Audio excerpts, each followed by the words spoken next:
This is a gorgeous dish to share. Albert Bartlett Elfie Moussaka. Heat the oven to 190 degrees centigrade, gas mark 5. Meanwhile, bring a medium pan of water to the boil, then add the potato slices and cook for 5 minutes. Drain and set aside. Drizzle olive oil into a large non-stick frying pan and set it over a medium heat.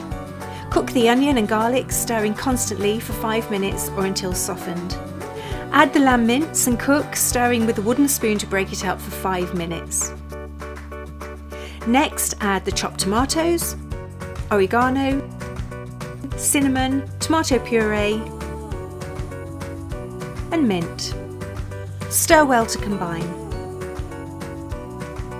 Cook on a low heat for 8 to 10 minutes. While the meat mixture is cooking, combine the yogurt and the egg in a small bowl, then set aside. Put a third of the meat mixture into the base of a large oven-proof dish and top with a layer of the aubergine and then a layer of the potato slices. Repeat the layers until all the ingredients are used up. Pour the yogurt and egg mixture over the moussaka to evenly cover. Crumble over the feta and sprinkle with a pinch of oregano, then cook in the oven for 20 minutes or until golden and bubbling at the edges. Delicious!